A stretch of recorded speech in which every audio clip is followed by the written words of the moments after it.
la go legi muju faaw jejeru ya len muju ba jejeru aja waste ko jejeru le wonde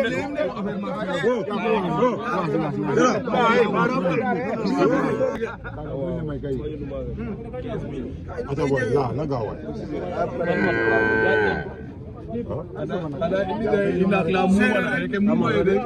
dana nane olof koy le jege ala ne olof billahi nane olof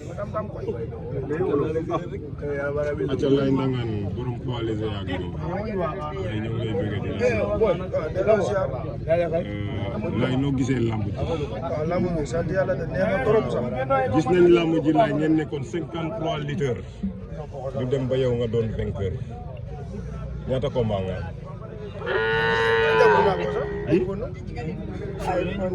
xamoo ñaata combat nga am ba jël 5 combat nga doog a final lay lamb gëj nga bëri loolu di nga compétir fii tey daa mel ni gëj nga ko compétir maa ngi soog a commencé nag bi ñu wooree ba pare bi ñu qualifié ba pare kon nag nga corrigé waaw nag laa qualifié macha allah noo gisee nag yi waaw nag bi naaj waaw nag trop waaw bii kay naaj waxoo dara non non waxuma dara looy wax waa kay xanaa ñu may ma ngooñ lan ngay wax waa Njongoon waaw Njongoon ñu leen di sant di leen gërëm rek kontaan si ñoom tamit waaw ñu fi nekk sama fan si baa ngi ni bëgg bu baax a baax di sant ñëpp tamit waaw lan ngay wax waaw ndangaan maa ngi leen di bëggee aw ma seen fay quoi waaw parce que ñu ngi ci jàpp su ma demee ñu ngi sama ginnaaw waaw kontaan si ñoom rek di leen di ñaan ñu gën a yokk seen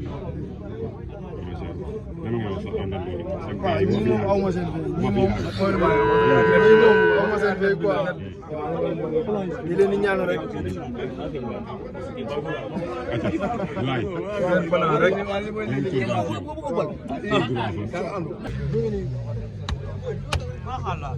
waaw loolu ñett nag la woon.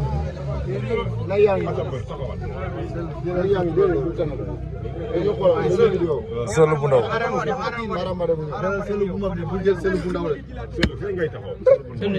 boobu sax boobu noonu booy boobu tey jël ko. yoon bi diisoon na daa mel ni. waaw mais dara sport la loo war a lekk moom te mënu si dara dëgg it. lamb moom noonu la demee rek mbër yi bari woon nañ trop ñu dem ba final ko ñun ñaar sant yàlla te ñun ñëpp ñoo bokkoon lu ñuy wut si ñun la ko yàlla jagleel kenn mënu si dara di sant yàlla bu baax nag xam nga waaw loolu daal lañ am ci lu ñuy wax di kontaan nag bu baax a baax looy wax waa Kaolack ak waa zone Dior bi. waaw dégg rek comme dab rek sama fan si waa occasion ñun ñëpp ñoom Bamba te xam nga ay ñoom Moustapha Daga maa ngi siyaar ñëpp bàyyi ma kenn di sant sama gars yi ñoom Jili Mafia bi ñoom Ndiouga di sant gars yooyu yëpp waaw di sant Aliya bi waa Pikine nag maa ngi di sant bu baax fa ma dëkk di sant waa Kër Ndiogo ak Thiène nag bu baax a baax a baax waaw maa leen di sant bu baax waa Xabaan Taseet Thiès bàyyiwuma kenn maa ngi sant gars yëpp waaw. Sëlu bu ndaw dafa bëri ñu may laaj Sëlu bu ndaw fan la dëkk. Pikine laa dëkk mais sama cosaan Xabaan la. Xabaan man Xabaan mooy Xabaan sax laa dëkk. mën naa di ko tigal ñu Xabaan mu fan la nekk. Xabaan la ko Mbour la xam ñu ko xam na ay xabaan ci Mbour la bu ñu am na ñu ko xamul. boo déggee ñu naan mbëru kër ma yi. waa jaa ngi nii Xabaan mooy sama cosaan. kër ma yi. kon Sëlu bu ndaw ay kër Maliba ay Taseet ay kër Bakary ah kër Ndiogu kër Laay kër Malamine kër ma bu ñu jaay rek mbër voilà. Sëlu bu ndaw jël na sëli nag yi loo ci wax. waaw sant yàlla rek ñun ñëpp lii lañu ut si woon de yàlla may ñu ko. di sant rek. waaw di ñaan yàlla mu gën a yokk rek. après koor gi léegi ñaata final. 4 sorties laa defagul bi mooy 3e final. benn laa perte. benn nga perte waaw naan la bonne continuation. waaw yàlla na yàlla def mu barkeel. après nga may ma benn nag. waaw incha allah mbër nag moom du maye nag yéen a gën a bon Sénégal. bi Modou Sarr laa ko digoon. Modou Sarr ah sama doom bi de sant waale lay dem de na leer wax nay leer de. nay leer de vaar Modou laa ko digoon. léegi dige boor la ne ko dige boor la de kon baax na yàlla na yàlla barke. monsieur Mané bii la jël macha allah may ko ñaari baat. monsieur Mané daa mel da nga handicapé si diggante bi da nga gaañ waaye di courage lamba ngi noonu mais daa mel da ngay doog a tijji tey tamit. non demoon naa baasu demoon nga baasu da ngaa daan ko mais baasu daa mel tamit sa dëkk la de parce que lamba du yombul mu am foofu te demoo foofu waaw mais looy wax tey say supporter ak gars yi ak monsieur Mané li tax moom bu génnee balaa moo génnaat yàlla xam. kontaan si ñoom rek. di leen di bëgg bu baax a baax.